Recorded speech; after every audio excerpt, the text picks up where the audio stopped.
era NUP mu bintu byakakolera ebirungi byonna yagadde ye debate kijjewo kiri nti kadi babadde bakola ki batunda ntunde we nalaba debate yaabwe nzikiriziganya ne NUP for the first time Council Nalukolo was the best candidate amazima googerwe is a senior lawyer is the best candidate nenda bakabazanyi bakatemba ono gwe baawujja abo bonna babeeramu comedy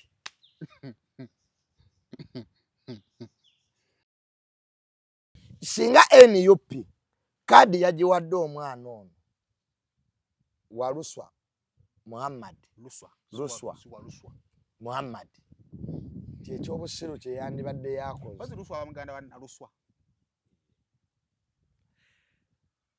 kubanga okuba nti oli personal assistant wa Segirinya tekikuweesa kadi mu byobufuzi tekitegeeza nti kyatwanga omugenzi we yali akola mu State House kati nange nnyende bampe ekifo kye kakati akole bw'ati ekisooka tadda ku ntaana ya Segirinya kuzannyirako katemba we ekyo kyamukuba nnyo ensi netegeera nti tategeera Besigye oyo byazannya oyo he's not playing ati nze nkubuulira na lisensi yange n'opinion yange oyo politics waba abasajja aba western mugende empola politics waba western mulala ku Baganda Abaganda fa beewalana nti Bobi Wine n'empuuga beesaga ku bikolo ne bakola ki aba western siwe bali. Let me tell it from today kankyogere okiwulire tewali mu western ayagala gavumenti enenveeko kati get it from me. Nana Hub Mouthwash lyeddagala ettuufu yennakakasa mu kujjanjaba endwadde z'amannyo. Amannyo gakuluma bw'ossaayo ekyokya oba ekinnyogo gagasannyalala bw'osenya ovaamu olusaayisaayi oba ogayiza ludda lumu. Senyesa Nana naye weegendereza abafere tebakuguza kappa mu kkutiya musange mu famasi zonna. Nana yakakasibwa National Drug Authority. Mbalamusizzaako nnyo bannyabo ne bassebo nga nsinzidde wano ku Rosemary Beddings. Ate nga Rosemary Beddings esangibwa wano e Kasubi ku bitaala. Rosemary Beddings nga ffenno twakuguka mu kisenge era ng'omukyala yenna ali eyo okukubiriza leka kuyingira kisenge nga nawe kennyini bwe weetunuulako teweesanyusa wabula nga teffe tulina obunayiti obulungi nga bannaye ne munno bwakutunuulako naye bannange awulira nga zeemu amaanyi. Abaami nammwe tulina obwammwe leka kusula ng'omusota ng'ate wano eno tulina nights ennungi eri ez'abaami n'ebintu bingi nnyo bye tulina wano ku Rosemary Beddings. Ky'oba okola ennamba eri ku screen kw'oba okuba oba tusindikira ekifaananyi ku WhatsApp kyonna ky'oba weetaaze ate nga tuderivaringa Uganda wide wonna w'oba tugenda kuba nga tukutuusaako eby'omulembe eby'omutindo okuva mu Rosemary Beddings.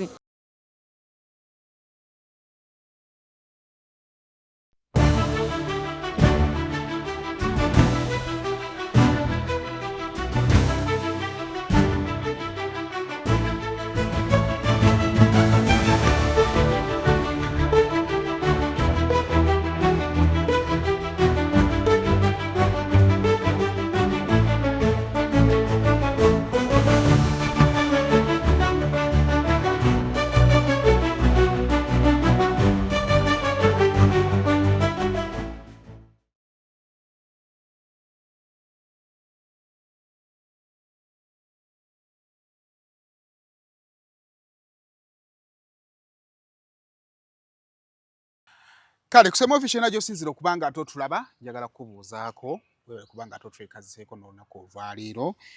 Mbakulisaayo mu weekend mukulikayo mu Valentine abaagiyiseemu mwebale beyayiseemu sole aye tulina ekyokubakolera mutambulire awo next time better.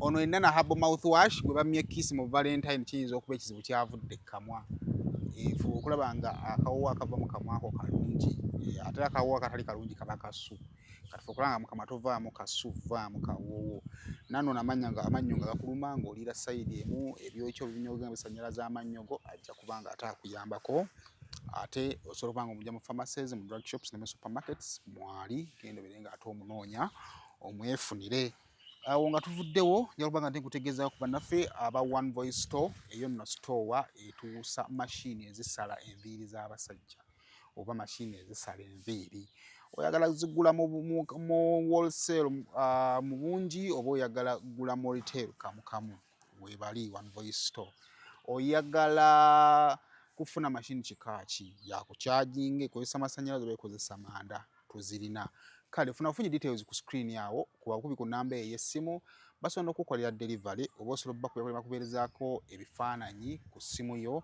n'oyongera okwanga ate obyekennejja 2025 twamutandisa abantu temunnafuna mirimu obulamu buli awo tonnakakata ku kyoyagala One Voice Store osobola okubeera nga ate obeekwatako ne babeera nga bakufunira mashini n'ova mu bwavu ebitambula. Uganda National Lotteries, it is a new week. Tufune ku ssente tuzanye byonna biwedde tuzizza abana ku masomero Valentine ewedde. Now life has to move on.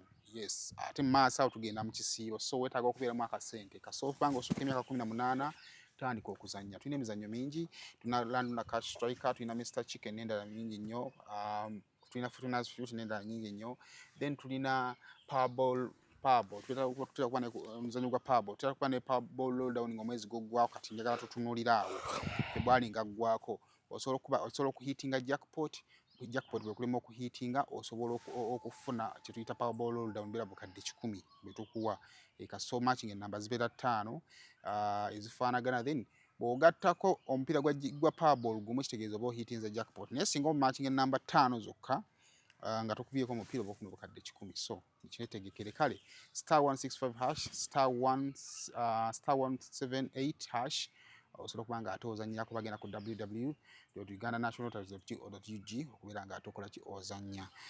It is a Monday last week tesaayina Juni ono ne weekend is back tugenda kubanga twongera okubayaamu okulaba engeri tusobola tukickstartinga mu week eno ate mu maanyi ogamba otya abatulaba bebale kutulaba n'abatuwa obulango kikulu nnyo ekyo bebale kubutuwa namba ajjukizaako Right Properties batunda ttaka balina estate yaabwe awo Empigi Masaka Road sosola okuyitirayo mailo ziri 2 yes Mpigi mu town oboddako Mpigi mu town mwennyini yes so bagita Right Properties osobola okuyitirawo awo n'okola ki ne weegulira ettaka eritalina nkaayana naye nga wiiki ewedde nali siriyo wankubira essimu nga ndi ggulu anyenze kulaba ku taata waffe Jeno Sale kalina bubaka bwange bonna bwe yakuwa gwe nali nyenze okulaba era naŋŋamba nti puroguramu eno agiraba nnyo era ssebo gwagiteekateeka naawe gira ogolole engoye kuba engatta eddagala essaawa yonna Jeno omuntu waba tatuuse talina kyavaako emmere eyinza okukola ki sente ziyinza obulira mu kaluma Jeno omuntu Jeno n'ontumira butumizi nga toyinako ogize yadde ezizo ziyinza obulira mu kaluma ng'azimpadde abaddugavu abamanyi so olw'okuba nti ze experience zazze abeeramu naawe abantu sente ne zibulira we zitabulira wali ku pakwaki ku game park zibulira kiddepo so sente kaasukka obuwoomi bannaye naye nga ggulu ejja kusinga Kampala ku nkulaakulana gyetambulirako ntambudde Uganda yonna okutwaliza ewamu naye nali naludde okulaba ekibuga ekirina enguudo ennungi nga ggulu ate nga kiri planned ggulu erina malls abantu bwe babeera eno e Kampala ne batatambula balowooza Uganda Kampala naye njagala leero otuuke eggulu oyinza n'okulowooza olutalo terwaliwo naye nga ggulu yakava mu lutalo myaka 7 kakati weba yakava mu lutalo emyaka 7-8 egisembyeyo ng'ekulaakulanye bwetyo ggulu ejja kusinga Kampala kuba kati ggulu olina okitegeera yeriisa Southern Sudan Yonna kati babijja eno. Kati bo balina market yaabwe balina market y'amaanyi nnyo, ekibuga kikulaakulanya, amawooteri gye gali, morozi gye ziri. It's now becoming enguudo gye ziri ate ekibuga kiyonjo. Kitegeera. So tewaliiwo bino byakalippagano k'ebidduka ng'ebiri wano. I think Gulu is a good city era nebaza nnyo Genosale Musale projects zaataddeeyo. Mpitirivu nnyo. Kale ebyo nno biri awo. Nkulika ewa Valentine yakusanzeewa. Nze Valentine sijikiririzaamu era yansanzeewo nga nkola ebyange. Nze sayimo laavu z'obumuli nazirimu nnyo naye ndaba nga z'abaana bato kubanga omwaka mulamba njagaddwa. So olwo olunaku olumu bwe ruti I don't think it mu nnaku 3-6 it represents love. Kubanga oli akugulidde akamuli materialistic things, they don't show love. Abantu mulekeraawo obwenzi, abantu mubeere beesimbu, abantu mwagale bakyala bammwe wiiki etandika mpaka wiiki kuggwako. Tekigasa genda kugulira muntu birabo bya Valentine naye ng'omutima gwo gujjudde obwenzi. Abamu babajjukidde nakwolwo. Najjukira nti pozi bulijjo ndi mulaavu. Anti abadde n'abantu nga 4 babadde aperereza, 3 bagaanye, goli last option ke kamuli ke wafunye. Katuuse ku mwenda n'ogamba bambi amaze na yes that guy kale nali ndowooza tali serious mukwano ya busy naye olaba he loves me, olabera yamaze n'ampereza akamiti akweza kamuli nga takwagala. Kakati abamu Valentine nga yakagwe ngumi yatandikiddewo okuvuga, they are back. Ngate eva kuki anti bulijjo bayombagana. Beyagalako ebyekiyita mu lujja ku Valentine bwe yawedde okukakasa abalabi, okakasa ba step blaza baabwe, ba step sister, okakasa ba neighbor baabwe. Obanyira avuze ennaku zino za kakasa kulagako. People pretend relationships ennaku zino zirina ebifaananyi ebirungi ku internet. Abantu beeriisa mu public. Abantu beggulira enzigi z'amamotoka mu public but go back home.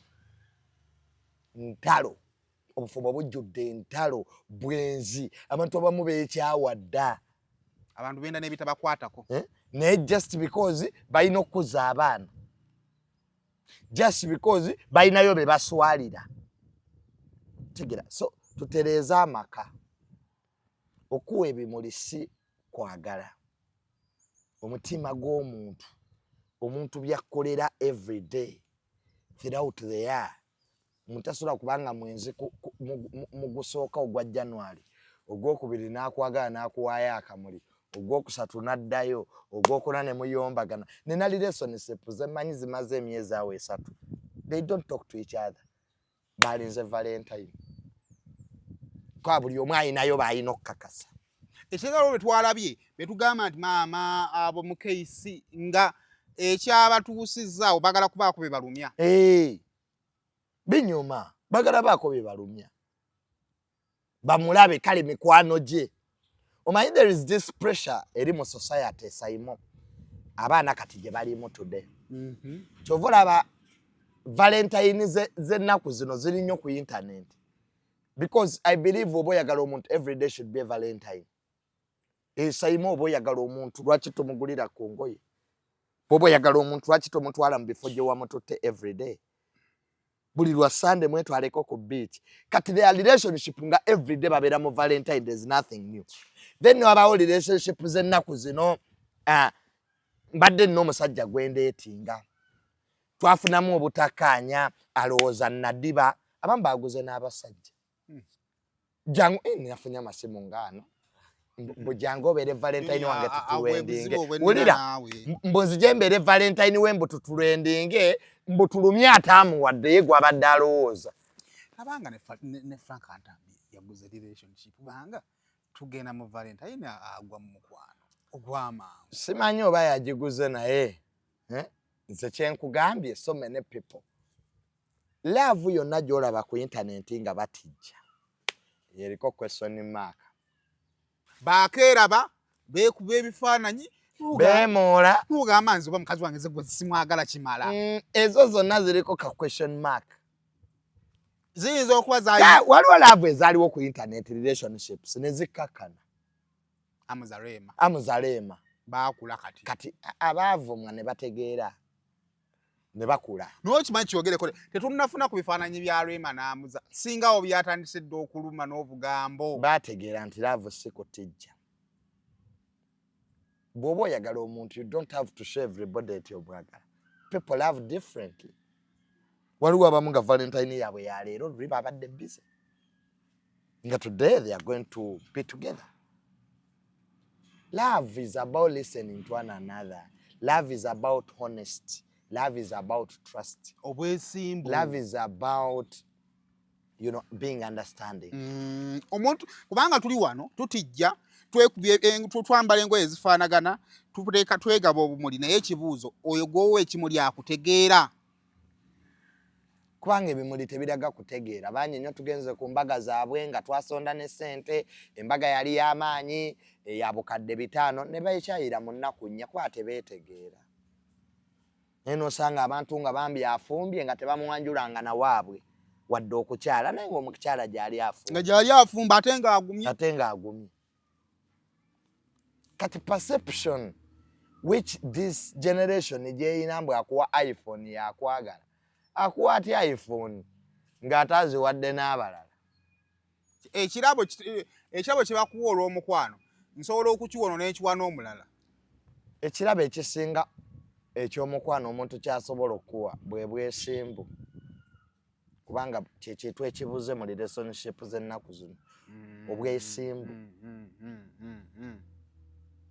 okubaako ebintu by'otakola kubanga omulala anaabitegeera bijja muluma obwesimbu bye birabo bye bandyewadde kati abaamenyese emitima olwokuba omwami tampadde bimuli oba w'amagezi ki baleke okwesiba ku bantu.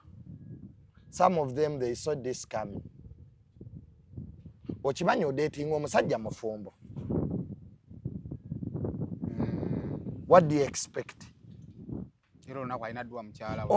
Omuntu atakuliika oba omulaba just abantu mubeesibako bwesibi. Because for you, now oyina byogoba. There is no heartbreak very mubanga mbumbwe happenings from nowhere. Obuvubuka obwo bwe muyina obwo. Obuvubuka obwo bwakafunamu ku ssente tebulumiza mitwe wowe. Kaba n'emmotoka ne kakikozesa ng'ekyokulwanisa. Katikono katikoli. Yagala naawe omuntu naawe agasa. Kati ati buleke kyogamba zaapeninze yesterday. Mbwabadde takimanyi tebamwagala.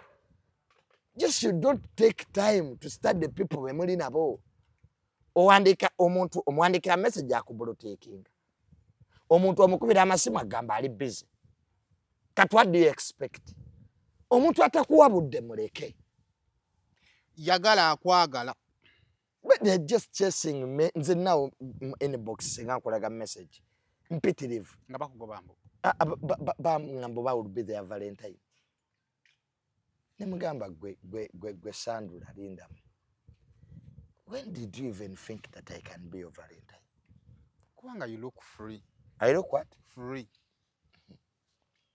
Choga buli kakomo kolonda mukubo tekabaako banyineko. Omanyi Junior, ebintu olemereddwa okukakasa ensi relationship y'entuufu otagaliramu ntagalire. Relationship ki? Olemereddwa okukakasa ensi relationship entuufu otagaliramu ntagalire. Relationship kati ennaku zino za kutimba ogenda weeranga nga agenda ku bwemupi.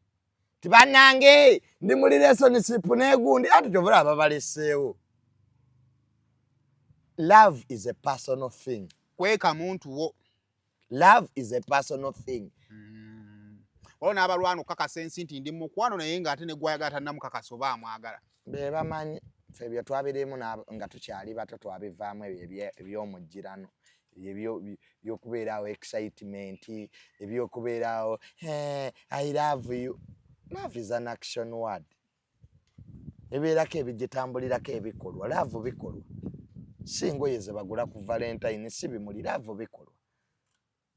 Tagala ebikolwa by'omuntu webanga omuntu akukuba akuvuma ate ne mulinda Valentine mbo mukakase mbasi bategeera abo bonna bali awo abasinga obungi bali mu relationship tebabaliiko.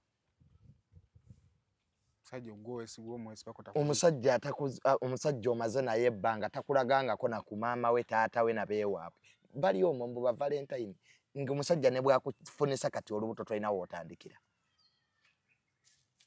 Babuuze bamanyi ku bazadde b'omusajja yeye ekikagwa omusajja ekikagwa kyamanyi kyokka abamu n'amannya ge bamanyi ku babba baabwe si matuufu neekineemu baaziba wa kusomero Miki onoonya Miki ng'amanya ga matuufu ye Katamba William Moze Miki bannange Miki yanfunisizza olubuto Katamba William ye yakufunisizza olubuto Rasta bayina ebinnyanja bavubuka bye beewadde binneekineemu alaje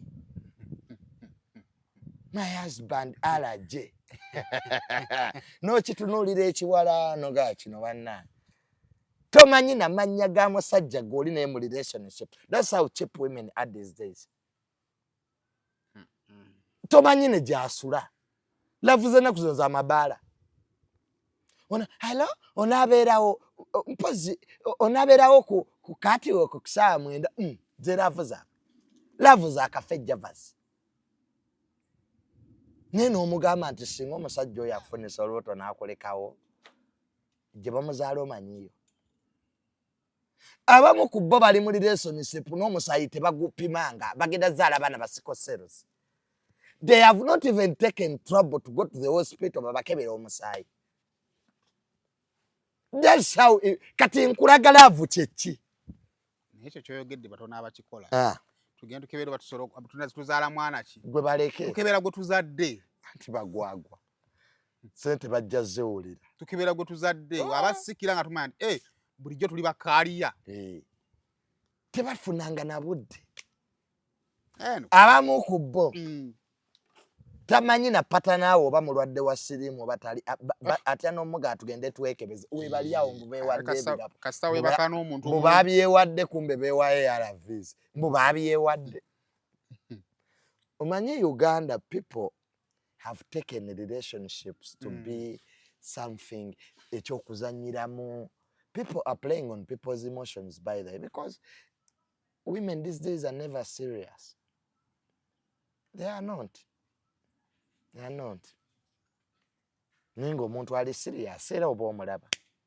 Omuntu ali serious yakutwala mu bazadde be. Nega mom, dad, meet my girlfriend. Meet my girlfriend. Kitegera. Nene simu ya nazaalawo togiina. Nze nina bawala bemmanyi. Mama omuvubuka wanoonya omulenzi nga tamulaba bakubira muwala. Kakemba alikeeyo. Twagenzeeko Jinja. Kakati girls today, how serious are you in those relationships? Omuntu nobeerawo naye nga nebakwano booki b'omuwala tobamanyi. Ndowooza mukitegedde bali mu zi meetups. Kale olunaku olw'ejjo nafunye ka posta kano.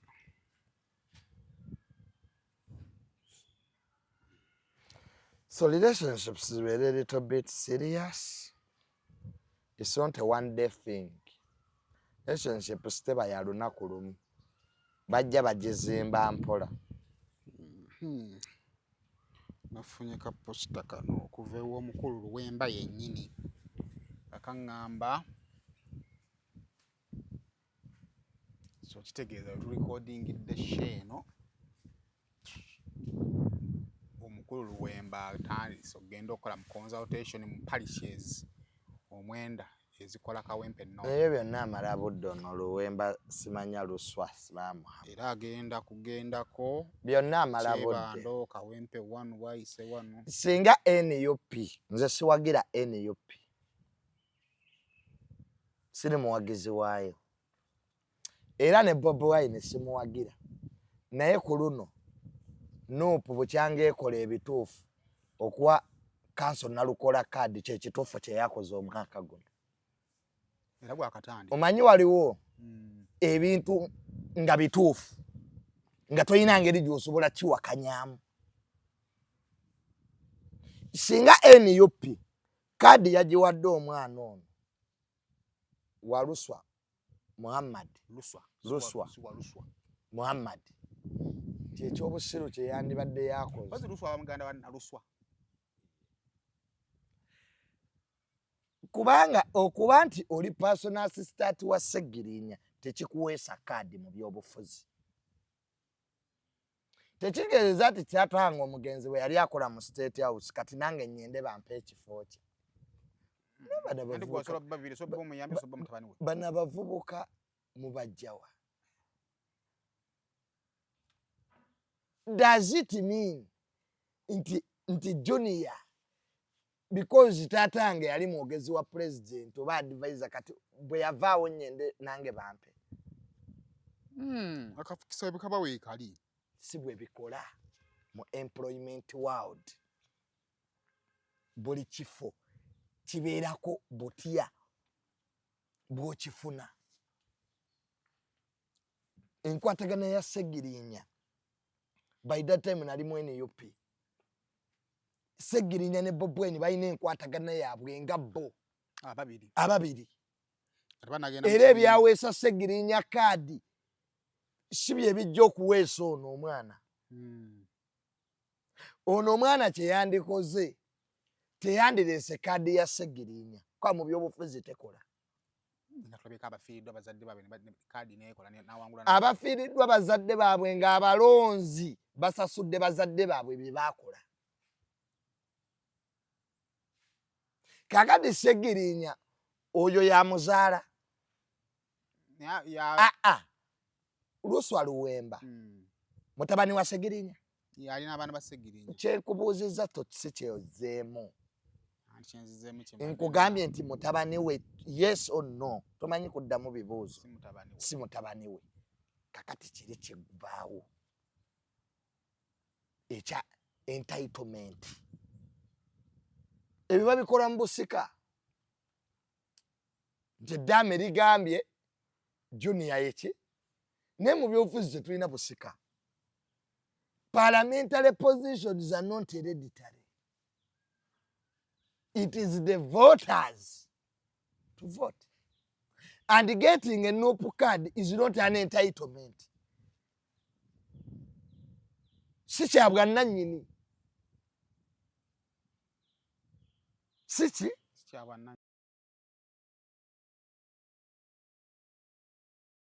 Nana Hub Mouthwash ly'eddagala ettuufu lyennakakasa mu kujjanjaba endwadde z'amannyo. Amannyo gakuluma bw'ossaayo ekyokya oba ekinnyogo gagasannyalala bw'osenya ovaamu olusaayisaayi oba ogayiza ludda lumu. Senyesa Nana naye weegendereza abafere tebakuguza kappa mu kkutiya. Musange mu famasi zonna. Nana yakakasibwa National Drug Authority.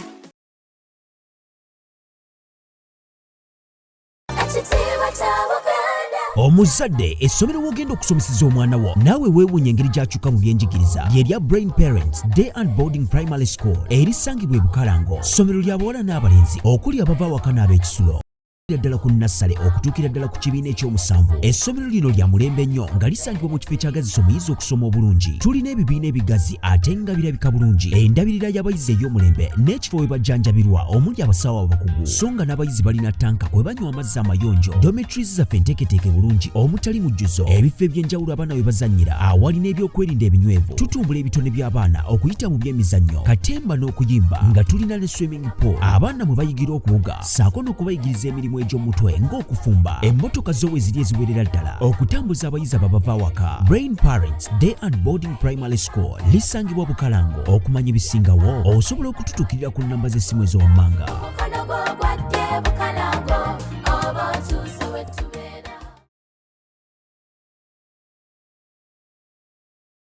Kakati akole bw'ati. Ekisooka tadda ku ntaana ya Segirinya kuzannyirako katemba we. Ekyo kyamukuba nnyo. Ensi netegeera nti tategeera. Era nze nali simayinaako buzibu. Omanye mu byobufuzi buli kyobanga ogenda okukola sooka weebuuze. Abantu abasinga obungi abali baagala Segirinya tebamwagala kubanga mubaka. Segirinya yajja akula. Segirinya yasooka kuba mukubi w'amasimu ku leediyo.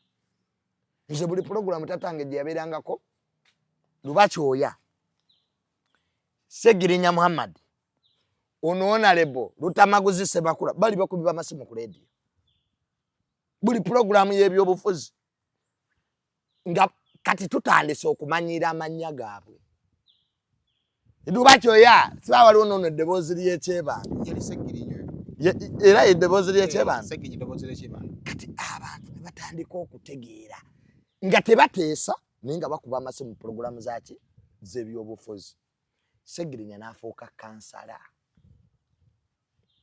ajja akola ki akula Segirinya kaliya ye mu byobufuzi teyatandika Nuupu we baagikola yali yatandikako dda Nuupu yamusangayo Segirinya teyaleetebwa NUP he was there kakati ngero omukisa bwe gujja mukavuyawo mukavuvuŋŋano naye mwe yakola ki nasera kwate yali wa Besigye nnyo tuba ku Nuupu Segirinya bamumakadi disiti yasooka okufuluma Segirinya teyakola ki teyafuna ka teyavuliiko omuntu Segirinya teyandibadde mubaka singa teyali muntu ogusawuda madada Sauda madada yateekawo olutalo lwesirabangako ku kitebe obunkeeko bwali ku kitebe Sauda madada Katonda akwata kidandala amataayi babataasa lubongoya bino byenkunyumiza nabiraba n'amaaso gange twakwe NUP nali advisor wa Bobi Wine era Bobi Wine afuna NUP nga bakajimuwa yasookera waffe kujja kulaba taatanga namga muzeyi ekibiina bakituwadde muzeyi namga nti naye era bali babagoba bali be electoral commission bagundi bani uno Lwakojo very powerful man yalina omukwano kuteesa Waluganda kwona lebo kuteesa president yabakola ki mukiza mutabana okuyisa ekibiina kyabwe bali bakikiriza batya okuregister link omanyi what people don't know Uganda ine ebibiina ebisoba mwago mu bibiri obubiina bungi kati NUP teyali omwali mugimanyi yali NRD obubiina gye buli bungi eyo government erina ensonga lwaki yabukola lwakuba mumumanyiiko bino naye government eno erina ensonga kuba president bwagenda mu kalulu bali bayinza okukavaamu nga bali puleesinga kwa boy baba balaga omuzungu tebalaga bano bokka nti baparticipating bamulaga ebibiina ngaago ngasatu ebibadde mu bali bangi ekyo kwa omuzungu yayagala participation omuzungu asobola okugaana akalulu because of voter turn up nti eriro even voter turn up can affect an election tosobola kwata oyina miliyoni 18 ezeewandiisa musanvu zezironze noga nti akobadde free and fair even environment mu kooti tujje tunuulira akalulu okuba free and fair n'environment gye kabaddemu tosobola kwanga oleese mamba z'amagye zikume polling station oyiye amagye noga nti atakukalifira embeera gy'otaddewo teganya bantu kulonda because an election is not an event it's a process ne bw'okwata ababaka mu consultation akalulu akera kayinza okubeera nullified because akalulu si bwe balonda akalulu katandika akalulu katandise tuli mu vetting tuli mu kutereza nkalala z'abalonzi era nange ngenda kati kutandika consultations mu parishes za Kampala tukyali kuba MP ngenda mu kalulu ko bwe olumosirikane twerabira tujja lya ssente onyiige kuba abantu batandise dda Simon ampagira kakati olina okukisigala ng'otujjukiza njasigala nga bane ndi mu kalulu ka Kampala Central MP to B wolabako sister Junior oba otiikinga so maina nange sinasala oba nyenda kubwa umani MP oba ndi kubwa so kuyigira akasami malende ne full figure sinasala wo wawenzi twana sister nakangu yakubiyako ku bifaananyi ensi yali etidde yakubiyako ku bifaananyi bya umani MP Kampala yako yabifaananyi yabikubyako mu kalulu akawedde ekyo si kyekyandeese wama sister wange full figure nkutumiddeko my sister Kakati tabadde mu Uganda ya buguma. So kyemugamba nti tajja kulipira linnya lya Sseggirinya. Alowooze nti anaakanga abakulembeze b'NUP okufuna kaadi, era NUP mu bintu byeyakakolera ebirungi byonna yagadde ye debate. Kijjewo kiri nti kaadi babadde bakola ki? Batunda ntunde. We nalaba debate yaabwe nzikiriziganya ne NUP for the first time. Council Nalukolo was the best candidate. Amazima googerwe. He's a senior lawyer. He's the best candidate. Nenda bakabazanyi bakatemba ono gwe baawujja. Abo bonna babeeramu. Comedy. So eno consultation omukulu gyagendamu kubanga kyendaba okusinziira ku biwo ne process gyetambulamu, abala genda mu consultation okubuuza ku bantu bannange nzikirize mpumule oba nzijje bwannamunigina. Ebyo byonna bya bulimba. Abaana batugamba nti waliwo ekibinja ekimusiima nti gendera ku ballot yajja. Kankubuulire tewaliiwo agenda kuwangula Kawempe eyo nga talina kaadi y'NUP. Ebyo byonna babazannyamu buzannyi. Ne mu America abeesimbawo babanga 8-7. Akalulu kadda ku bantu abo, Democrats and Republicans. Tekitegeeza nti abalala baba tebaliimu. Green Party zibeeramu. Kakati oyo omwana wa Luswa Luwemba mpozeko nga kyaliko is to market himself now. Akomewo. Ate era tanyiiza beeno. Already wajja independent oba mazo banyiiza. Umanye ebintu bino byakubala. Bwe nnindamu emyaka 5 nenzira kwa family ya Sseggirinya yo yali erowooza mbu bajjajje wa kaadi. Sseggirinya ye yavugenda. Gwe baali bamanyi. Wanalabye abo bambi ne Nagirinya yavuddeyo n'asabira anko we kaadi. Anko ki? Luwemba. Kati tugambe nti constituency ye Kawempe erimu abantu 10,000, family ya Sseggirinya yesoso ofuga waawo. Bafuze. Kati kyetugaa nti ebyobufuzi byasikirano. Bwe tuba tuwaganya Jeno Muhoozi obutasikira taata we, bwe lwaki olowooza ku Sseggirinya ate kikola? So gwe tokitoyinawo olaba Luwemba ate ku sayidi y'okwonoona obululu. Naddala kuba extremist ba Sseggirinya. Nga NUP yakola etya wano mu Buganda region last time? Yakola bulungi. Why are you worried that they will not win this time? Gwe togenda nga mu kalulu kalimu NUP. Buuza ow'ekitiibwa ajja kukubuulira. Ani? Mumpa oyo. Central Region. Ebibiina by'ebyobufuzi ebivuganya gavumenti bibeera bizibu nnyo okuwangula. Era Honorable Nsereko yekka ye yayitawo. Nene Salimu akyalemeddeko. Ne Salimu Uhuru naye wa MP. Nongamba mu byonna time yatuka tukuva eri ne wano wenyini we bawangulidde wano bwagundi era mu division yawona. Nga MP. Si MP. Nze ndi ku bwa MP. NUP yalina ababaka 56. Bonna baawa. Kuliko 2 abatali ba omu w'Ejjinja ono ne Nambeshe oweri. Kakati wa Luswa. Si wa Luswa.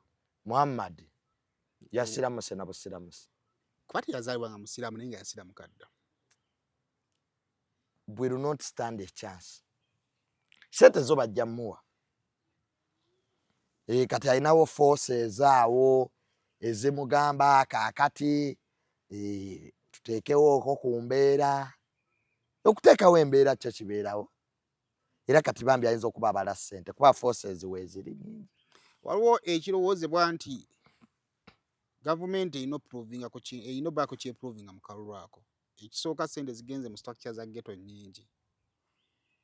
Government bateyandikadde kiprovinga abakolera government badde bakikakasa nti government tuli mu ghetto tuli ku ground baagala okukozesa akalono kakasa government nti sente zitaddemu. At least government NRM ne bwetawangula kalulu kano tebandyagadde Nuupu kuwangula kati Luswa aba ali awo. Anything can happen. Tetuzanyira mu bululu bwa Central Region. Government tebuzanyiramu. Era obululu obusinga okubeera free and fair bwe bwa Central Region. Wano wazibu wa kuzanyira? Wazibu nnyo. Baba. Ensonga y'ebyokwerinda. Omwana wa geta atabuka ng'okutte mu kalubine byali wannakwedde bino. Tetusobola bikolera wano. Bangi nnyo. Abanene be baakuba mu kawedde nga ne vice president kwali. Bangi. Kyoga omuntu atuuse ku level y'obwa vice president akalulu k'obwe mupika ayinza omulema okubba kikyaba talina state masinale. Naye wano tetuzanyirawo. Tulabye ebitabangudde amawanga amalala byonna bitandikira tuli mu capital wano kukulemesa bantu. Government esobola okuyamba okubba akalunga naawe oyinawo okwo. Ne box tezola kubanga nkalunga toyina atukubbe. We can't steal 50%. Gwagesi ya president ya campaigning. Singa ddala okubba babba bubbi. Yani badde asigala alinganga yani ono wa Cameroon ne yeebaka. Si abali babbabu n'omwana omusiru. Amasomero tegakoppera basi. I get your point. Tulawo ne president atambula n'omulabanga muko ate akabiri abiri yakoowa nnyo kubanga twali mu COVID. Naye nzijukira akabiri kafe javas. Nzijukira akabiri 16. Ngola muzeeyi mukoowu naye ng'atambula n'agenda mu makanisa eyo naye ng'olaba is tired yandyagadde owummula kati ekibuuzo bw'abanga naye yeesigula mu kubba lwaki abonaabona bw'ati yandibadde agendako n'ajja mu tawuni n'amiitingako abantu n'amiitinga awo naye olaba agenda mu zirwalizi ne bamobilizinga because nabo bakikkiriza they need to have starting numbers. Kati yatandise Paris model abadde tazirambula. President Museveni n'atuuka n'okgenda mu mafaamu ga alabire ddala. Kati ali mu kalulu. Kitegeeza naye ayagala numbers mu kiikinge. Of course. Tuyina okubaako ne percentage. Abakulembeze abagudde bo balowooza nti ajja kukozesa state masinale ng'ali ku zirafu ne 50. Oyina obbaako. Kati omuntu agamba ebyakulimba. Era mu kalulu akawedde president bamuleetera listi eyaba naakubwanga n'abamu bane baakuba minisita abawe. Kakati tewaba kulimba nti wano mu Central Region tuyina omubaka gwe tugenda okuyamba nti gavumenti wali Honorable Kibuule baamukuba. N'agezaako n'okubizanyiramu ate amagye gennyini ne gawamba emmotoka za gavumenti ezaali zaagalo tuzannya wano omuntu yekka gwe tusobola okugirayo emamba n'emizinga president oye talina gy'alaga. N'omubaka olina okwerwanako. Gwe beera omubaka otuule. Kati oleeta ono omwana wa Luswa Muhammad mbu tujja muyamba tutya. Bino ebyemupya agenda yagenda. State masinale ebeera mu Western Uganda. Sodo muganda wa president mwagala nnyo mutumiddeko nnyo ng'alwanagana ne muwala Honorable Sodo gwe bawa card. Government neewalirizibwa okugamba card flaga beera waayo kale kakkana. Naye nga yalina card era tegeeza yani ekyatisa yajja independent. Yajja independent. Ne NRM neewalirizibwa okugyayo candidate. Nze akakalulu sikalaba nga kaakasemba bule kubanga gundi akulira ebyokulonda mu NRM Tango Odoi ye yalondesa aye ne bamugaba byalonze tebiriiyo. Akalulu ke yalondesa baakagaana.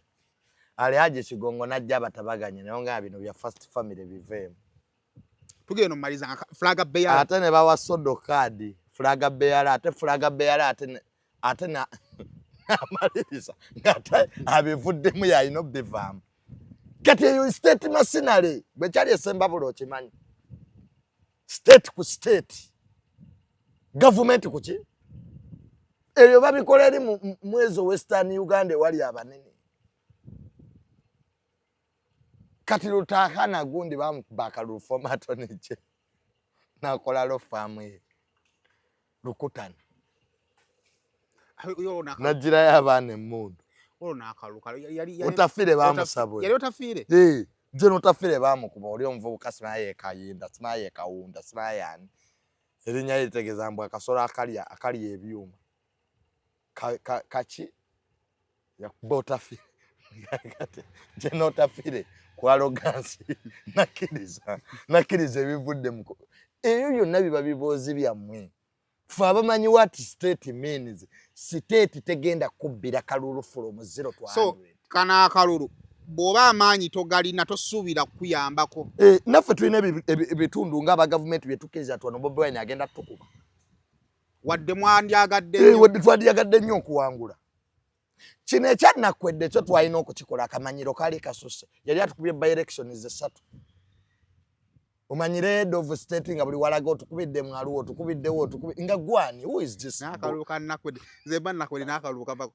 kubanga nakwedde twabala akalulu nga muwonge ke kalulu akakyasinza omanyi nga asoma results ezivudde mu okusoma ng'ojja omanyi nti oyise nakwedde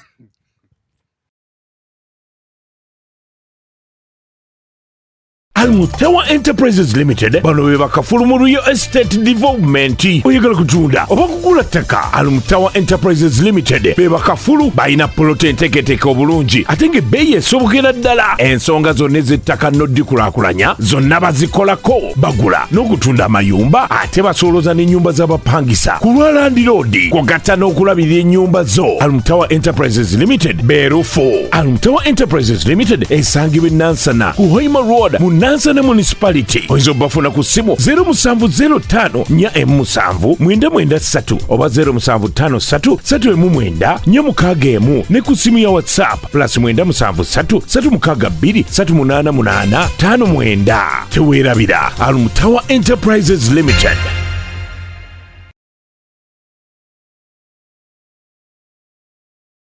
Looking for instant excitement? The Uganda National Lottery Spin for Cash game is now available online. Wherever you are, you can join the excitement for just 500, 1,000 and 2,000 Uganda shillings.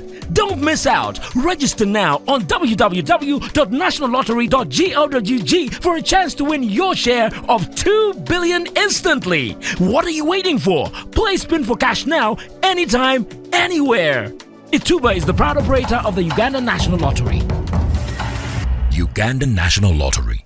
Dream, play, win. Participants must be 18 years or older. Play responsibly. The Uganda National Lottery is operated by Ituba Uganda and regulated by the National Lotteries and Gaming Regulatory Board.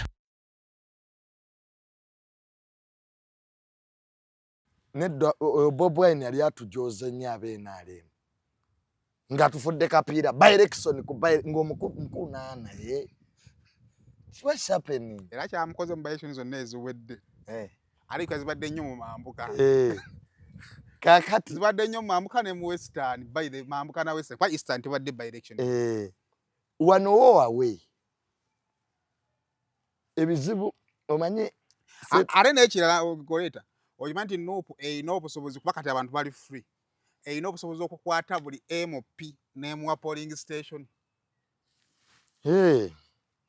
So tulina naffe abali mu gavumenti wetukkiriza nti wano NUP amaanyi egakola ki ne gavumenti yennyini erina ebitundu byekozeemu ensobi. There are mistakes we have done ezireetedde abantu baffe okunyiiga. Waliwo ebitundu abantu bwe babagobye mu ttaka massively era nga tuyamba kati okubakola ki okubazaayo ng'ekyo kyakolebwa abantu ne babagoba without compensation. How do you want people to vote you nga babagoba ku ttaka without compensation? Kati ensobi ze tuli mu kukola ki mu kutereeza etteeka ly'emmwanyi nalyo wano mu Central Region abantu baali balyogerako nate nga balyogerako mu bulimba nga tulina okujja tunnyonnyola abantu nti banne gavumenti teyagala kubba ki mmwanyi esegere unemployment ebbula ly'emirimu ddyo weeriri era ekyo wa NRM akulima nti teriri wo weeriri Mwirebye ebizibu bye tulikola ki bye tuli mu kukolako mubiraba abavubi ku nnyanja they were complaining naye n'omukyala gwe bataddeyo mulungi akulira amagye agakuuma ennyanja bali bakubanga abavubi babakubanga it's true babakuba era ne biyitanga ku mawulire nga babakuba you don't have to beat these fishermen nabo mwe balya yogera nabo nti ennyanja tugisibye emyaka meka naye bagenda kulanga ennoni ogiguza mu China. So their anger naffe nga gavumenti ensobi ze tugenze tukola ki tukola era zitukiza ati zino ensobi zakola ki obuli bw'enguzi abantu babba sitize mu bw'enguzi ne beekuba ne mawulire ekyo kikyamu emirundi 10 kuba tusobola kugamba nti abazungu batusazeeko obuyambi USAID bulijjo tukola ki kati Uganda kyogamba nti ku misolo gye tuyina tetusobola kubaako naffe kye twekolera tulinda America etuyambe lwaki tetufuuka ssaza lya America ery'ataano ne batuyambira ddala. That means we are not a sovereign country. But 40 years in power, what have we been doing to even start crying? America tusazeeko obuyambi, America kati ekyobo China bwana butusalako. Nga tugalawo nga tusikoma okuba eggwanga nga tumigrating. Nga buli omu addayo ewaabwe. Nga buli omu amigrating kuba ffe bantu twava mu Cameroon Islands. Bano bava Bannairobi sibava eri simanya mu Ethiopia. So shall we migrate? Buli omu adda gye yava. Let us as Africans sit and solve our problems. We should stop relying on American taxpayers' money because aid is not an entitlement. Kyekiri kye natandise n'ono kyakola obuyambi si bwa buwaze tulina obufuna America etutta obwayo kakati ng'eggwanga health system ne gye tuteeka ssente olwaleero ne ze babba tulina kukendeeza bubbi bwa ssente mu gavumenti. General Muhoozi nga tannagenda mu magye waliwo corruption y'amaanyi nga deals eziri mu magye gula byakulwanisa gula nnyonyi gula biki nga byabalondemu wano wagulu yagulako n'engatto z'oludda olumu ez'amagye n'agulako engoye ez'amagye nga tezibatuuka diru yogula ennyonyi ya bombadi yabaani abazirimu zino ze Uganda Air was it transparent? So General Muhoozi sente zakendezeza mu kubba magye zali mu kuzimbamu kyo kati amagye gakulaakulanye abazimbirewo okusula yagenti zino tezivudde walala just bubbi bwenkutte obubbi nasula okulaba nti n'ekikomera ky'ebbombo kiwedde perimeter wall tujja kudda olumu twogere n'ekintu kyenjagala twogereko n'ekisaa kyogere mu kisheeno. Why is General point on mu mirimu twajja nga tannafuka CDF nga emmotoka ezine buno obudeede obwo esaawa zino tulina ku mirembe ku kkubo era ke tumwebaza General Muhoozi kano bakamutwalire tukwebaza olw'okuleeta sanite ku kkubo esaawa zino obudde bwali bususi it is inconveniencing us but nga buli motoka y'amagye evuga eyisanga bweyagala they were even causing accidents.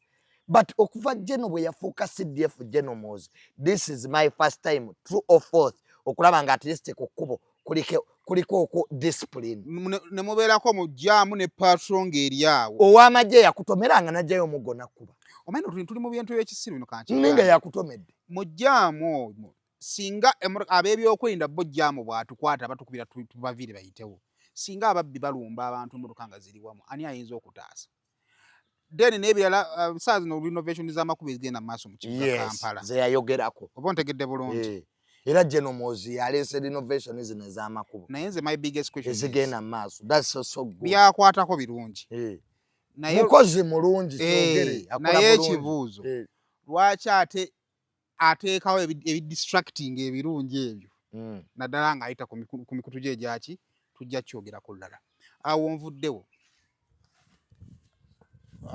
bugenza okukyonako olwaleero Dr. Kanokiza Besigye ali bugoloobi gye yaddusiddwa nga mulwadde ndowooza abadde agenda mu wiiki oba nnamba oba nnaku nga 5 bukyanga agenda ku hunger strike ndowooza wiiki eri bye twakola wiikendi eyo court we yagirawo we are stopping court z'amagye okukozesa abantu ba bulijjo naye nga bwewekenneenya fayiro ya Dr. Kiza Besigye omusango gusobola kubeera handled mu martial court kubanga sayansi waagwo wa martial law nnyo okusinga mu kooti zino eza bulijjo.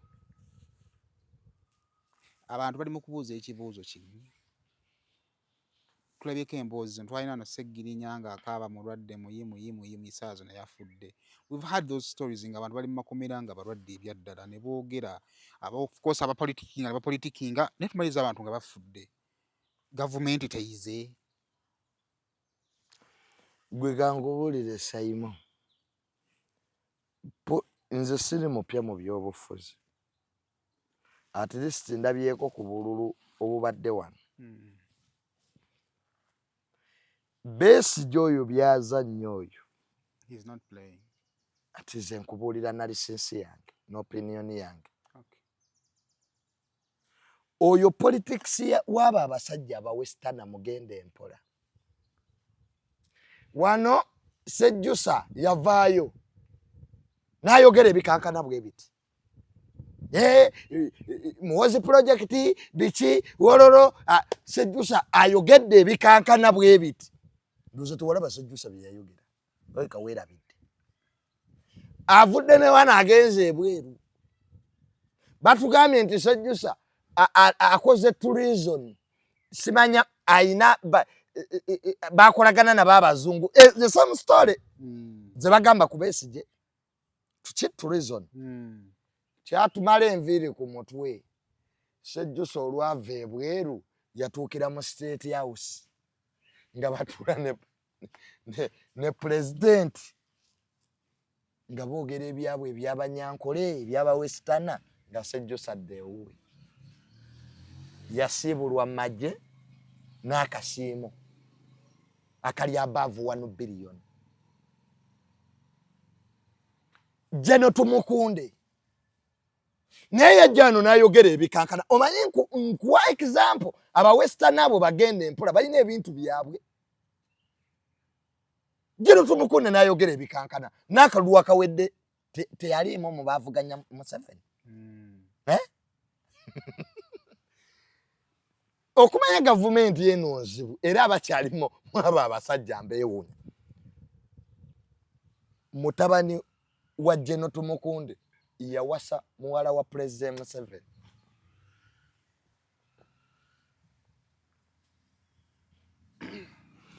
Gwe gy'olowooleza nti bano tebakwatagana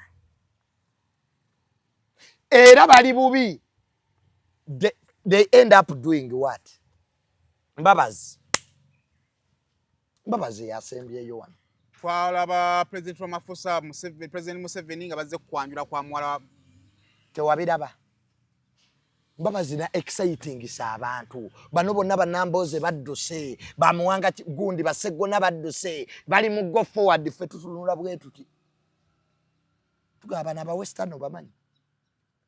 Nedda Mbabazi yawukanye ne Museveni. Era kakati government ya Museveni egenda kugwa. Mbabazi yabadde agikwatiridde. Mbabazi awe yugedde bikankana. Life of presidency. How did it end? What is Mbabazi now? In the government again.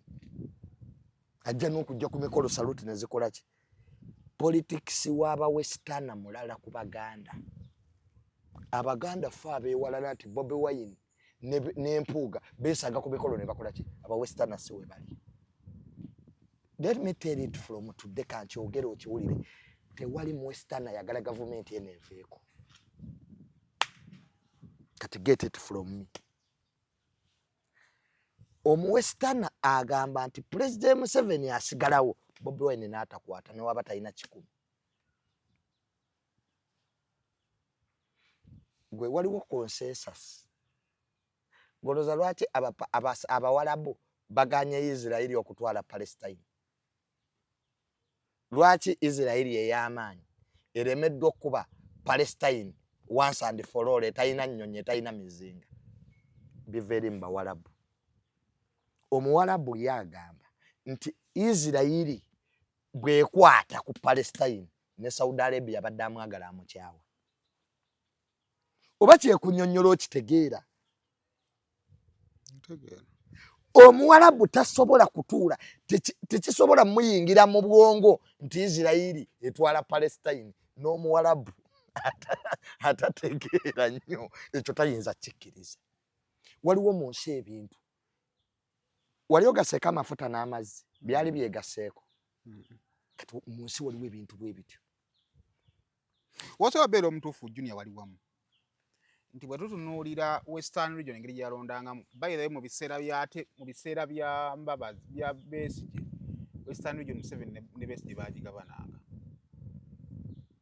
Kyokka ate Bobi Wine bwe yajja Museveni n'addamu n'againinga amaanyi. Ekyo tusobola okukikkiriziganya nakyo. Ne wano gyatutunulewo.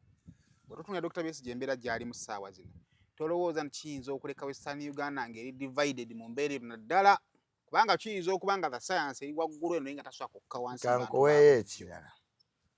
Sipiika Aneta Among aliko yavaawo. Mu kibiina yava mu FDC. Teyali mobilizer wa FDC. Deputy Speaker aliko yavaawo. Tayibo yajjanga mbaka w'abavubuka mbaseerabidde. Yava mu kibiina ki? Mu FDC. Teyava mu FDC. Oyina parliament nga Speaker ne Deputy Speaker baali be FDC. Bo baavaayo.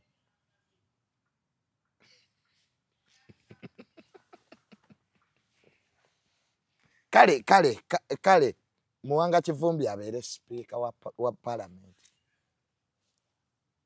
Tulaboba ku kasiye n'alemu enaamuwa. Gwe kyekunyonnyodde okirabo oba tonnakifunamu makulu. NFDC n'enaalemu bakwatagana. Era olutalo lwonna Bobi Wine lwe yali ayina nga FDC egaanye okukkiriza Bobi Wine afune leader of opposition. Bayingulidde lwaki tebagenda ewa Bobi Wine.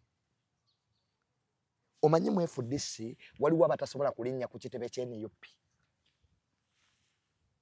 nga bagawo yakuliraani. Naye ate ng'ewa Besigye baaliyo nga n'ewa Mao bagenda naye nga n'ewa Bobi Wine baga tetujja. Kakati kyekunyonnyola kiri ekintu kimu. Obulwadde bwa Besigye si bwendiko. Ayinza okuba mulwadde which is true. Amunuti okuwakanya nti Besigye si mulwadde. Nange ndi mulwadde. Naawe oli mulwadde.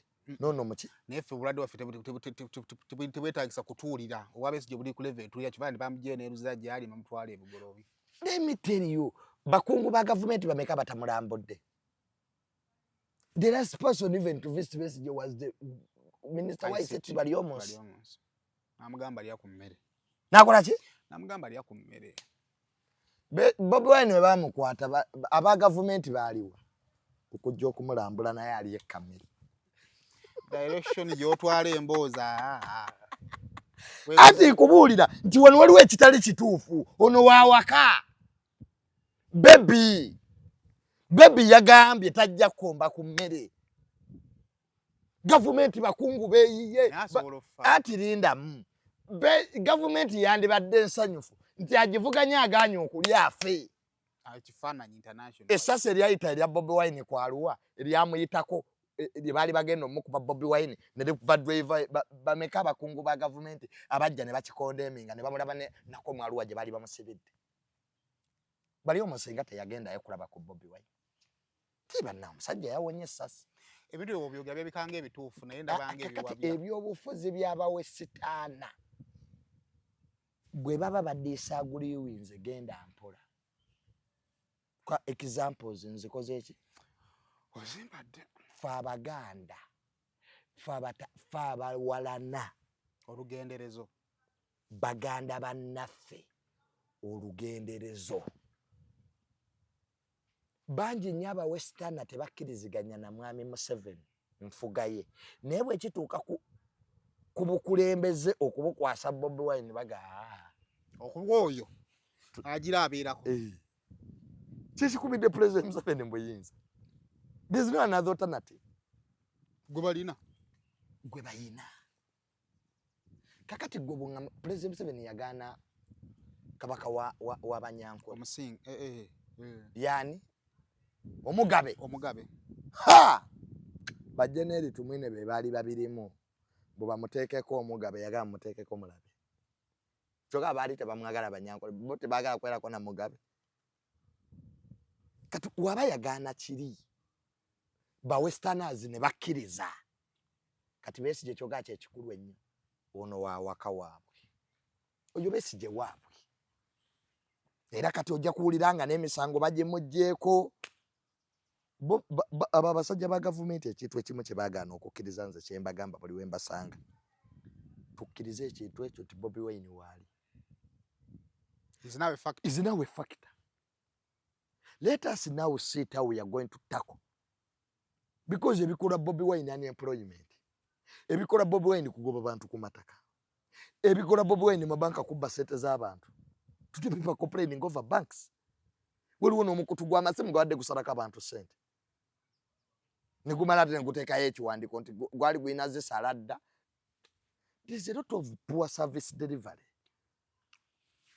Ebyo bye tulina okukola ki? Okutunuulira.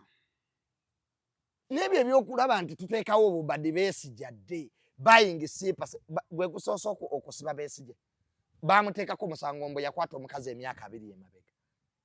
Political cases okumusigaza mu bantu kati Besigye without his arrest tubadde tugenda mwogerako ki mbwankadde yetakuba kujirikiti what tubadde tugenda mwogerako ki Besigye retire kano wumula bane n'omuzinyo omulungi nze nali I was in P7 P6 nga nkyali buddo nga Besigye opposition leader yata wumula yabaaki bannange kano wumula bano balukwago be babimulimba mukakati ojje kubwa road mayor kakati ante tukwetaaga. Let the FDC get another person. This generation is now as how to live the Besigye. Byakola yabikola agende ku kitanda bamujjanjabe adde waatule. Buli kalulu yalwala buli kalulu bamusiba. Mbulira yakalwa kabadde mu Uganda Besigye watasibiddwa. Those are political games.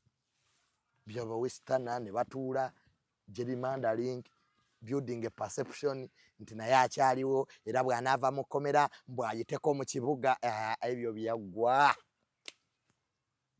Ebyo bamunyagwa bye bamulimba ebyo byaggwa. Generation kati ekyuse.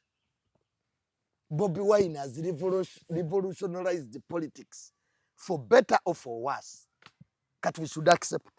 Tukize nti ayonoonye nnyo oba atereezezza nnyo. Byonna bituufu birina impact. Because to assess impact, it must be positive or negative. So whatever way you pull it, whether Bobi Wine okujja kwe is a bad thing or it's a good thing, there is an impact there that has overshadowed the Besigye.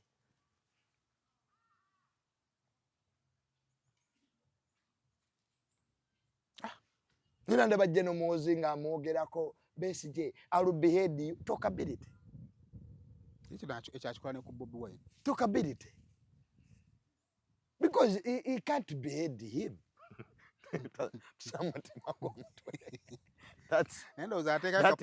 Atekayo ka post n'alinda eddakiika 2 agenda aseke. Atekayo ka post. Abeerawo ng'asoma comments. Ye kyayagala mu viewing. Abeerawo ng'ali bwadde kati kanteekeyo eno. Tweet za General Muhoozi ziri ku kintu ekyo talkability. Ye intention ye mwogere kati yagambye Bunya bawanike mundu musawa 2 mu nyaza wedde. Nze kyenera aliikiridde General Muhoozi ajakira ku makyateekeyo tweet nti agenda wamba America. Musawe sati. America atukupeka takende. That's my worry. What you gonna see there? Ebyo sibina kubuzibu. Naye ajakira ku makya. America. Agament I have finally declared war on America. Surrender in 3 hours. Batukubira obwere. Tunagenda okutuula. Tibannange abadde asaaga. Anti buli gye balaga wamala okutweetinga nga foreign affairs erinnya ennyonyi. Onani yonyeeke yamuleranga muto. Ira anti yamuleranga muto. Yamusitulanga. Oyo yatugamba nti lumbwe bamutisedde. Tugenda ente mu bungi. Ye yalera General Muhoozi nga muto kakati. Yalina okugenda ate yeetondere bali nedda nze yamulera. Nze mumanyi oyo mwana aba asaaga. naye eggwanga lino eyaleeta CDF nga muto yagenda ate yeetonde nedda nze yamulera najjo n'ebifaananyi n'abibalaga kisaawe kiwana ekisingako kye tusinga okukolerako connection ne transit Amsterdam era loneke yeetaaga office Amsterdam kubanga essaawa yonna yeetaaga kulinnya kugenda kunnyonnyolako alina okubakakasa nti ye yamulera era abadde asaaga kyekyamuteesa mu foreign affairs kulera Jeno Muhoozi ye yamusirisanga naye nze bonna bintu by'ebyobufuzi bingi kale naye ndowooza junior atwadde insight nga tumaliriza gundi bamukubya akalulu Raila Odinga banna omusajja ave mu kwesimba agenda kufa akalulu ate buli wemukuba akalulu aba abulako katono akasooka kakiba kyo kajjukira ko yakawangana kangula kiba kinakakwatamu kano ale simaya waliwo hake yagenda mu byuma simaya n'agattamu obululu Raila Odinga bamukubya akalulu mu African Union kano yawangudde round zonna paka kuyasembye sajja we Djibouti yawangudde lutalo lw'e Congo lwe lwaleese obuzibu East African Community badde eri divided kubanga ajjukira ne Rwanda naye tatwagala bulungi mumpaayiriza Burundi East Africa eri divided Burundi si musanyufu era East Africa eri tested nnyo this time round okusigala nga mukago East Africa yine emikago nga gina ne gituula gundi Congo etuula mu sadaka ne Burundi tetule sadaka Tanzania etula mu sadaka naye etula mu sadaka aye ne Burundi nayo kati eyagala kutuula mu sadaka naye yagala tuula sadaka kati nga ze pillars eza East Africa otalo lw'e Congo luba dividings ennyo kwa kati abayeekera ba M23 balumbye Bukavu bulumba Bukavu Burundi tesobola sirika nenze n'ekirowoozo kyange nti wati kati abayeekera kibali mu kukola baagala kuwamba nti womala owamba Kampala ng'ogenda ng'owamba akatawuni ke Kawanda so that mubere nga mulwanira Kawanda naye nga Kampala ye baamutwala nga Sadaka ne East Africa bakatuula ne bagaba bayeekera muteeke wansi eki emmundu saba mawanga gatuula gasukka 18 waliwo ebintu bibiri waliwo okussa wansi emmundu waliwo okufuluma Goma kyendowooza nti Congo kyeyagala bafulume Goma kakati Congo kyagisukka obunene tekyakisobola kati solution yonna ina kuba multinational agreement multinational kitegeeza an agreement that involves so many regional players sege kakati bana abayeekera ate basigala nga bawamba kati abo biba bivudde mu Congo bakyasonga baba bajja kuyingizaamu n'amawanga amalala nga Burundi kubanga eno mu South Kivu gye beeyongera okugenda basemberera boda zaki za Burundi kyokka ne Burundi complaining egamba eyo Congo waliyo amagye agabalwanisa abayeekera abakola ki abalwanisa ate bagamba kakali ate bano aba M23 batambula basemberera ate gali agalwanisa Burundi ate nga ne Rwanda nayo kyegamba nti ate ne bana aba Congo nabo bakola begasse n'abalwanisa Rwanda FDR so kakati n'olwekyo singa M23 yetu yambe ekintu kimu neekomaawo weeri neetafuluma Goma kubanga gyegenda yeeyongera it will become a regional war ate twatandise obanga abasajja baali bakkiriza kuba Museveni yali abayisaamu eggaali bonna naye ku bukambwe bwa Tshisekedi siwa nti adde asobola okuwa Odinga akalulu Odinga ye kati Tshisekedi asobola okwogerako kuwa Brazzaville n'amawanga agalonze oli baagalaze Muwarabu kyeyamu Muwarabu bannange balonze owa Djibouti ne baka they have something in common Kenya yeebuuza kale Djibouti is also East African community not true erimu East Africa n'erimu East African community ate Djibouti ggwanga ly'amaanyi nnyo Djibouti nti eriraanye bali Djibouti weeri mu Red Sea buli superpower ayinawo base awo era kyangu nnyo okuva Djibouti n'odda Saudi Arabia bw'osala Red Sea bw'oti oba odda Saudi Yemen zonna zigiriraanye. So it's a very powerful country. Eringa kuhoni. Eri kuhoni ati bwova Ethiopia wali waggulu. Awo ennyonyi wezisalira bwe zitokusala okudda Djibouti eri awo, Eritrea weeri wali, Ethiopia weeri. Bali mu East Africa gye babalira naye tebali mu East African Community. Ne Ethiopia eri mu East Africa naye teri mu East African Community. Bagenda mu Bawarabu. Ethiopia terina gyeri. Ethiopia yo terina weekola ki. Manya aba Ethiopia abo bali proud. Bw'osoma history waabwe wa Emperor Haile Selassie Rastafarian, kabaka w'abayaga bano abanu b'enjaga bano abalasita. Emperor Haile Selassie teyali nno bamuzaala simulangira, just yawasa Empress we yafa n'eyeddiza obuyinza. Bali proud nnyo aba Ethiopia. Balina history w'amaanyi ku Africa. Ly'eggwanga lyokka eritacolonizing abazungu. Ethiopia yakuba Italy. Tebagicolonizing kivula ekitebe kya African Union gye kituula. Gegamu ku mawanga amatono kuki. Balina history w'amaanyi ate ensi y'amaanyi Ethiopia. Lwakuba terina support. Tebala esombu wa Somalia yagala mwalo. Ate Ethiopia ekwatagana nnyo ne Israeli kubanga ba Luganda.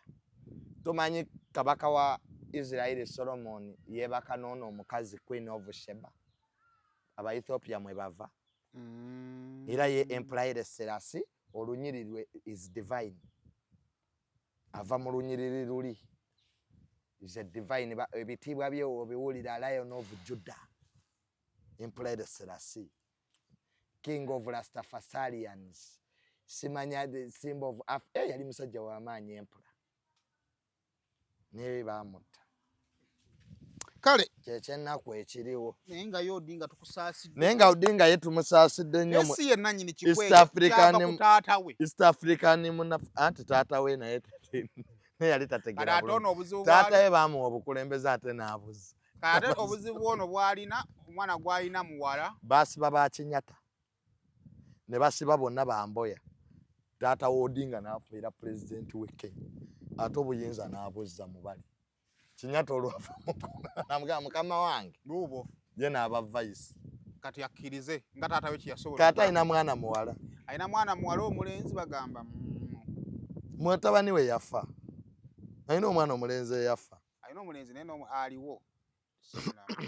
So ayinza okudda kuba pulezidenti awo Gideon Moi. Ate kati Gideon Moi waakwata gwe bayinza okuleeta. Eno yo famire y'Odinga yeewedde. Kati Kenyatta pozi abazzukulu.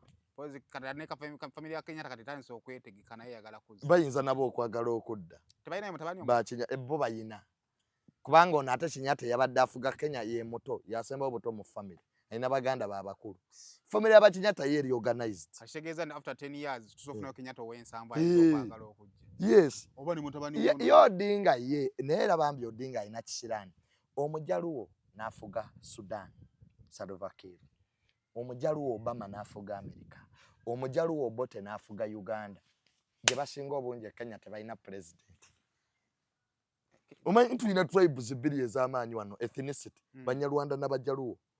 Be babadde ne ba president abasinga obungi mu eno region. Omujaluwo Salva Kiir, omujaluwo Obama, omujaluwo Obote, yene ewaabwe gye basinga obungi Kenya. Kyakola ki? Omanyi Abajaluwo balinga Baganda. Baganda balina buli kimu naye enkwe z'abalemesa obukulembeze. Abaganda baasoma. Abaganda bagagga. Naye ekiremye Omuganda okufuna obuyinza kiri ekyo lunkulu. Nkwe. Gwe gamba Omuganda ntugenda kwekalakaasa enkya ku State Square ku ssaawa emu.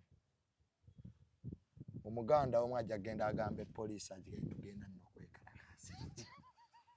Mbikubuulira bino off camera. Ndibeerawo ssaawa tugenda. Kati omulala naga ndi mulwadde. Nafunyeemu omusujja gwangweredde ekiro. Omu n'ajjako essimu. Mubeekalakaasa omu yajja. Ate poliisi n'emukwata kuba oli yaba. Nze enkwe z'Abaganda siziraba. Enkwe. Kale basibo bajja mu ndowooza katumalire wano olunaku olwaleero ate tunaasisinkana. Nana Hub Mouthwash ly'eddagala ettuufu lye neekakasa mu kujjanjaba endwadde z'amannyo. Amannyo gakuluma bw'ossaayo ekyokya oba ekinnyogo gagasannyalala bw'osenya ovaamu olusaayisaayi oba ogayiza ludda lumu. Senyesa Nana naye weegendereza abafere tebakuguza kappa mu kutiya. Musange mu famasi zonna. Nana yakakasibwa National Drug Authority.